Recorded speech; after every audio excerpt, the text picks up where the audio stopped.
Ja, na začetku moraš delati čim bolj po lean metodologiji, tudi mi probamo biti čim hitrejši,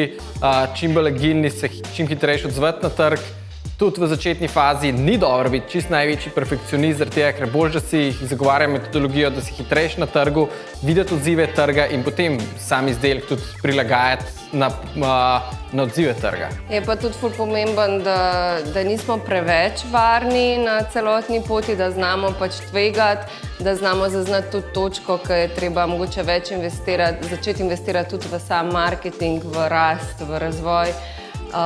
In pa tudi drugo fazo, znati hitro skalati, torej znati hitro takrat, ko se pa prideš do rasti, da znaš glih to hitro rast, vložiti veliko v market, vložiti veliko v trge in to smo velikokrat v Sloveniji v tem tudi preslabi, mi se tega tudi še učimo, tako da torej kako potem še hitreje, še bolj izkoristiti potenciale trga.